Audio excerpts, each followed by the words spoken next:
Notre secours est dans le nom du Seigneur qui a fait le ciel et la terre. Aujourd'hui, un chapitre célébrissime dans la lettre aux Hébreux, ce qu'on appelle l'hymne de la foi. Vous aviez dans la lettre aux Corinthiens l'hymne à la charité, l'amour prend patience, l'amour ne jalouse pas, etc. Et bien vous avez de la même manière une hymne à la foi, une hymne extrêmement belle. Son seul désavantage, c'est que l'hymne à la charité l'a comme éclipsé. Mais c'est pas tout à fait juste pour la lettre aux Hébreux. Nous allons réparer cette injustice. Donc la lecture d'aujourd'hui est un peu longue, mais je ne pouvais pas décemment couper au milieu ce morceau de bravoure, ça aurait été un crime. Et on ira jusqu'au chapitre 12 qui nous dit comment est-ce qu'à la suite de ces témoins, maintenant, à nous la balle, il faut aussi mettre en pratique, nous avons une course à mener, une épreuve à endurer. Régalez-vous, bonne écoute.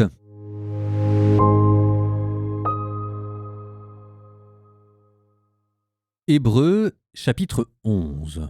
La foi est une façon de posséder ce que l'on espère, un moyen de connaître des réalités qu'on ne voit pas. Et quand l'Écriture rend témoignage aux anciens, c'est à cause de leur foi. C'est grâce à la foi que nous comprenons que les mondes ont été formés par une parole de Dieu, et donc que ce qui est visible n'a pas son origine dans ce qui apparaît au regard. C'est grâce à la foi qu'Abel offrit à Dieu un sacrifice plus grand que celui de Caïn. C'est à cause de sa foi qu'il fut déclaré juste, et Dieu lui-même rendait témoignage à son offrande. À cause de sa foi, bien qu'il soit mort, il parle encore. C'est grâce à la foi qu'Enoch fut retiré de ce monde, et il ne connut pas la mort. Personne ne le retrouva, parce que Dieu l'avait retiré. Avant cet événement, il avait été agréable à Dieu. L'Écriture en témoigne. Or, sans la foi, il est impossible d'être agréable à Dieu, car pour s'avancer vers lui, il faut croire qu'il existe et qu'il récompense ceux qui le cherchent. C'est grâce à la foi que Noé, averti de choses encore invisibles, accueillit cet oracle avec respect et construisit une arche pour le salut de sa famille. Sa foi condamnait le monde. Et il reçut en héritage la justice qui s'obtient par la foi. C'est grâce à la foi qu'Abraham obéit à l'appel de Dieu. Il partit vers un pays qu'il devait recevoir en héritage, et il partit sans savoir où il allait. C'est grâce à la foi qu'il vint séjourner en immigré dans la terre promise comme en terre étrangère. Il vivait sous la tente, ainsi qu'Isaac et Jacob, héritiers de la même promesse, car il attendait la ville qui aurait de vraies fondations, la ville dont Dieu lui-même est le bâtisseur et l'architecte. C'est grâce à la foi que Sarah, elle aussi, malgré son âge, fut rendue capable d'être à l'origine d'une descendance parce qu'elle pensait que Dieu est fidèle à ses promesses. Et c'est pourquoi, d'un seul homme déjà marqué par la mort, a pu naître une descendance aussi nombreuse que les étoiles du ciel et que le sable au bord de la mer, une multitude innombrable. C'est dans la foi, sans avoir connu la réalisation des promesses, qu'ils sont tous morts. Mais il l'avait vu et salué de loin, affirmant que, sur la terre, ils étaient des étrangers et des voyageurs. Or, parler ainsi, c'est montrer clairement qu'on est à la recherche d'une patrie. S'ils avaient songé à celle qu'ils avaient quittée, ils auraient eu la possibilité d'y revenir. En fait, ils aspiraient à une patrie meilleure, celle des cieux. Aussi, Dieu n'a pas honte d'être appelé leur Dieu, puisqu'il leur a préparé une ville. C'est grâce à la foi, quand il fut soumis à l'épreuve, qu'Abraham offrit Isaac en sacrifice. Et il offrait le fils unique, alors qu'il avait reçu les promesses et entendu cette parole, « C'est par Isaac qu'une descendance portera ton nom. » Et il pensait en effet que Dieu est capable même de ressusciter les morts. C'est pourquoi son fils lui fut rendu, et il y a là une préfiguration. C'est grâce à la foi encore qu'Isaac bénit Jacob et Ésaü en vue de l'avenir. C'est grâce à la foi que Jacob, mourant, bénit l'un et l'autre des fils de Joseph, et il se prosterna, appuyé sur l'extrémité de son bâton. C'est grâce à la foi que Joseph, à la fin de sa vie, évoqua l'exode des fils d'Israël et donna des ordres au sujet de ses ossements. C'est grâce à la foi que Moïse, après sa naissance, fut caché pendant 3 mois par ses parents, car il avait vu que l'enfant était beau, et ils n'eurent pas peur du décret du roi. C'est grâce à la foi que Moïse, devenu grand, renonça au titre de fils de la fille du Pharaon, choisissant d'être maltraité avec le peuple de Dieu, plutôt que de connaître une éphémère jouissance du péché. Il considéra l'injure subie par le Christ comme une richesse plus grande que les trésors de l'Égypte. En effet, il regardait plus loin vers la récompense. C'est grâce à la foi qu'il quitta l'Égypte sans craindre la colère du roi. Et il tint ferme, comme s'il voyait celui qui est invisible. C'est grâce à la foi qu'il a fait célébrer la Pâque et appliqué du sang sur les portes pour que l'exterminateur des premiers-nés ne touche pas ceux d'Israël. Grâce à la foi, ils passèrent la mer Rouge comme sur une terre sèche, alors que les Égyptiens, essayant d'en faire autant, furent engloutis. C'est grâce à la foi que les remparts de Jéricho tombèrent, après qu'on eut fait le tour pendant 7 jours. C'est grâce à la foi que Rahab, la prostituée, ne périt pas avec ceux qui avaient résisté, car elle avait accueilli pacifiquement les hommes envoyés en reconnaissance. Que dire encore? Le temps me manquerait pour rappeler l'histoire de Gédéon, Barak, Samson, Jephthé, David, Samuel et les prophètes. C'est par leur foi qu'ils ont conquis des royaumes, pratiqué la justice, obtenu la réalisation de certaines promesses. Ils ont fermé la gueule des lions, éteint la flamme des brasiers, échappé aux tranchants de l'épée, retrouvé leur force après la maladie, montré du courage à la guerre, mis en fuite des armées étrangères. Des femmes dont les enfants étaient morts les ont trouvés ressuscités. Mais certains autres ont été torturés et n'ont pas accepté la libération qui leur était proposée, car ils voulaient obtenir une meilleure résurrection. D'autres ont subi l'épreuve des moqueries et des coups de fouet, des chaînes et de la prison.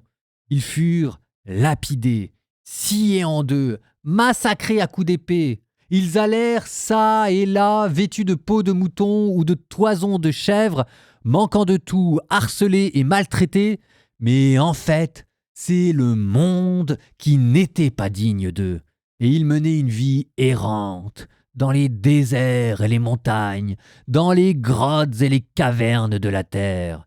Et bien que par leur foi ils aient tous reçu le témoignage de Dieu, ils n'ont pas obtenu la réalisation de la promesse. En effet, pour nous, Dieu avait prévu mieux encore, et il ne voulait pas les mener sans nous à la perfection. Hébreux, chapitre 12. Ainsi donc, nous aussi, entourés de cette immense nuée de témoins et débarrassés de tout ce qui nous alourdit, en particulier du péché qui nous entrave si bien, courons avec endurance l'épreuve qui nous est proposée, les yeux fixés sur Jésus qui est à l'origine et au terme de la foi. Renonçant à la joie qui lui était proposée, il a enduré la croix en méprisant la honte de ce supplice, et il siège à la droite du trône de Dieu. Méditez l'exemple de celui qui a enduré de la part des pécheurs une telle hostilité, et vous ne serez pas accablés par le découragement. Vous n'avez pas encore résisté jusqu'au sang dans votre lutte contre le péché, et vous avez oublié cette parole de réconfort qui vous est adressée comme à des fils. Mon fils, ne néglige pas les leçons du Seigneur. Ne te décourage pas quand il te fait des reproches. Quand le Seigneur aime quelqu'un, il lui donne de bonnes leçons. Il corrige tout ce qu'il accueille comme ses fils. Ce que vous endurez est une leçon. Dieu se comporte envers vous comme envers des fils. Et quel est le fils auquel son père ne donne pas des leçons? Si vous êtes privé des leçons que tous les autres reçoivent, c'est que vous êtes des bâtards et non des fils. D'ailleurs, nos parents, selon la chair, nous faisaient la leçon et nous les respections. Ne devons-nous pas d'autant plus nous soumettre au Père de nos esprits pour avoir la vie? Les leçons que nos parents nous donnaient en croyant bien faire n'avaient qu'un effet passager. Mais celles de Dieu sont vraiment pour notre bien. Il veut nous faire partager sa sainteté. Quand on vient de recevoir une leçon, on n'éprouve pas de la joie, mais plutôt de la tristesse. Mais plus tard, quand on s'est repris grâce à la leçon, celle-ci produit un fruit de paix et de justice. C'est pourquoi redressez les mains inertes et les genoux qui fléchissent, et rendez droit par vos pieds les sentiers tortueux. Ainsi, celui qui boite ne se fera plus d'entorse. Bien plus, il sera guéri.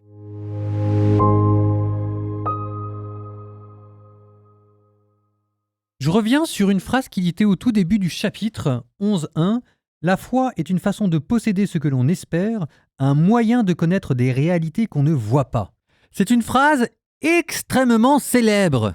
Et moi, j'aime bien les phrases extrêmement célèbres. Donc, on va la commenter ensemble.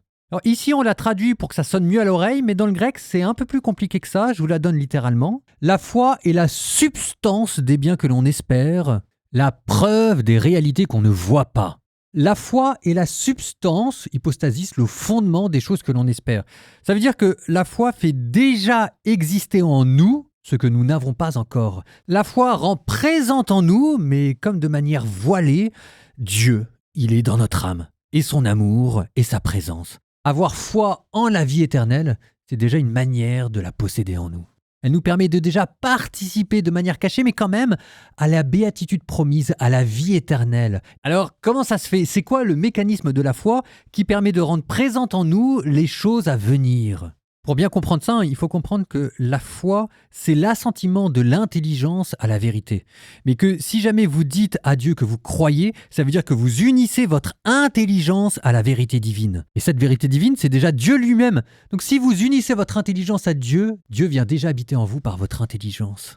Croire en Dieu, c'est déjà le toucher par son intelligence et le posséder, mais sans le voir ni le comprendre. Ensuite, deuxième partie de la phrase qu'on est en train de commenter. La foi est la preuve des réalités qu'on ne voit pas. Autrement dit, la foi, c'est pas une opinion, c'est une conviction. C'est-à-dire que ça repose pas sur des questions de probabilité, mais ça repose sur l'autorité de Dieu qui se révèle. C'est la lumière de Dieu qui est en vous et qui rend plus fort, plus stable et plus ferme la lumière de votre intelligence. Il y a un assentiment de Dieu en vous qui fait autorité. Vous savez que c'est vrai.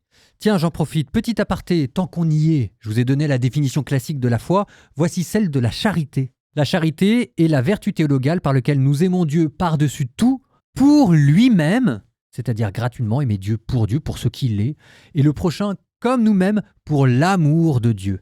C'est-à-dire qu'on reconnaît dans notre prochain le reflet de Dieu. On voit Dieu en toutes choses. Bon, ça... C'était pour interpréter avec vous cette première phrase qui est très connue, qui est classique, sur ce qu'est la foi d'après l'auteur aux Hébreux. Et après, vous avez vu cette immense fresque qui se déroulait devant vos yeux, tous ces témoins qui existaient avant nous et qui nous ont donné le témoignage de la foi. Et 12.1, l'auteur dit « Ainsi donc, nous aussi, entourés de cette immense nuée de témoins, courons avec endurance. » Entourés de cette immense nuée de témoins. Ça veut dire qu'ils sont là. C'est-à-dire que Abraham, David, Moïse... Tous ces témoins sont là autour de vous, prient et vous encouragent. Et bien ça, c'est ce qu'on appelle la communion des saints. Nous sommes unis par la foi et dans la prière à tous les anges, à tous les saints qui sont dans le ciel. Il n'y a pas eux d'un côté, nous de l'autre. Et quand on dit qu'ils nous entourent, faut prendre ça dans un sens actif. Ils ne restent pas là sans rien faire. Ils nous aident, ils nous encouragent, ils nous exhortent, ils prient pour nous. Je veux dire, la communion des saints, elle est là dans le Nouveau Testament. Allez, aujourd'hui, exceptionnellement, pas de proverbe, parce que pour une fois, ça valait pas le coup de séparer 2, 3 versets. Il fallait faire les 6 versets d'ensemble. On les aura demain.